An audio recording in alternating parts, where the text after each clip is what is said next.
धृतराष्ट्र बोले, हे संजय, धर्मभूमि कुरुक्षेत्र में एकत्रित युद्ध की इच्छा वाले मेरे पांडु के पुत्रों ने क्या किया।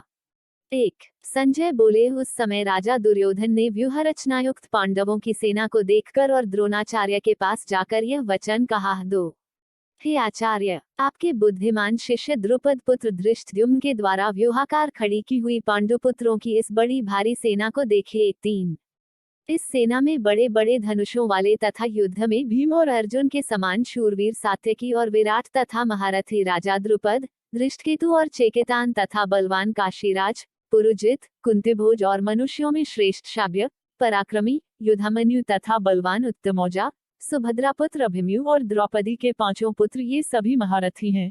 4, 5, 6 हे ब्राह्मण श्रेष्ठ, अपने पक्ष में भी जो प्रधान हैं, उनको आप समझ लीजिए। आपकी जानकारी के लिए मेरी सेना के जो सेनापति हैं, उनको बतलाता हूँ।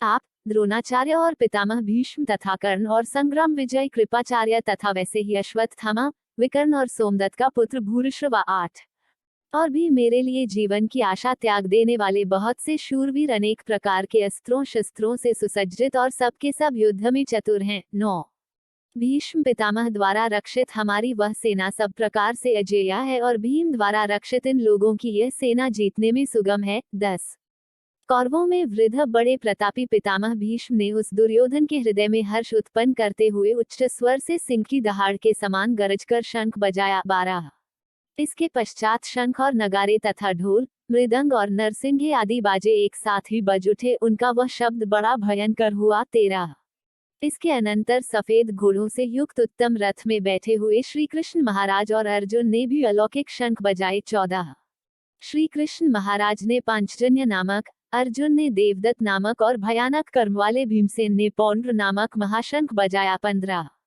कुंती पुत्र राजा युधिष्ठिर ने अनंत विजय नामक और नकुल तथा सहदेव ने सुघोष और मणिपुष्पक नामक शंख बजाए। 16 श्रेष्ठ धनुष वाले काशीराज और महारथी शिखंडी और धृष्टद्युम्न तथा राजा विराट और अजेय सात्यकी, राजा द्रुपद और द्रौपदी के पांचों पुत्र और बड़ी भुजा वाले सुभद्रापुत्र अभिमन्यु, इन सभी ने, हे राजन, सब ओर से अलग अलग शंख बजाए और उस भयानक शब्द ने आकाश और पृथ्वी को भी गुंजाते हुए धार्तराष्ट्रों के अर्थात आपके पक्ष वालों के हृदय विदीर्ण कर दिए। 19 हे राजन, इसके बाद कपिध्वज अर्जुन ने मोर्चा बांधकर डटे हुए धृतराष्ट्र संबंधियों को देखकर उस शस्त्र चलाने की तैयारी के समय धनुष उठाकर ऋषिकेश श्री कृष्ण महाराज से यह वचन कहा, हे अच्युत, मेरे रथ को दोनों सेनाओं के बीच में खड़ा कीजिए और जब तक कि मैं युद्ध क्षेत्र में डटे हुए युद्ध के अभिलाषी इन विपक्षी योद्धाओं को भली प्रकार देख न लूं कि इस युद्ध रूप व्यापार में मुझे किन किन के साथ युद्ध करना योग्य है, तब तक उसे खड़ा रखिए। 22 दुर्बुद्धि दुर्योधन का युद्ध में हित चाहने वाले जो ये राजा लोग इस सेना में आए हैं, इन युद्ध करने वालों को मैं देखूंगा। 23 संजय बोले, हे धृतराष्ट्र, अर्जुन द्वारा इस प्रकार कहे हुए महाराज श्री कृष्णचंद्र ने दोनों सेनाओं के बीच में भीष्म और द्रोणाचार्य के सामने तथा संपूर्ण राजाओं के सामने उत्तम रथ को खड़ा करके इस प्रकार कहा कि हे पार्थ, युद्ध के लिए जुटे हुए इन कौरवों को देख। 24, 25 इसके बाद प्रथापुत्र अर्जुन ने उन दोनों सेनाओं में स्थित ताऊ चाचों को, दादों परदादों को, गुरुओं को, मामाओं को, भाइयों को, पुत्रों को, पौत्रों को तथा मित्रों को, ससुरों को और सुहृदों को भी देखा। उन उपस्थित संपूर्ण बंधुओं को देखकर वे कुंतीपुत्र अर्जुन अत्यंत करुणा से युक्त होकर शोक करते हुए यह वचन बोले। 26, 27 अर्जुन बोले, हे कृष्ण, युद्ध क्षेत्र में डटे हुए युद्ध के अभिलाषी इस स्वजन समुदाय को देखकर मेरे अंग शिथिल हुए जा रहे हैं और मुख सूखा जा रहा है तथा मेरे शरीर में कंप और रोमांच हो रहा है।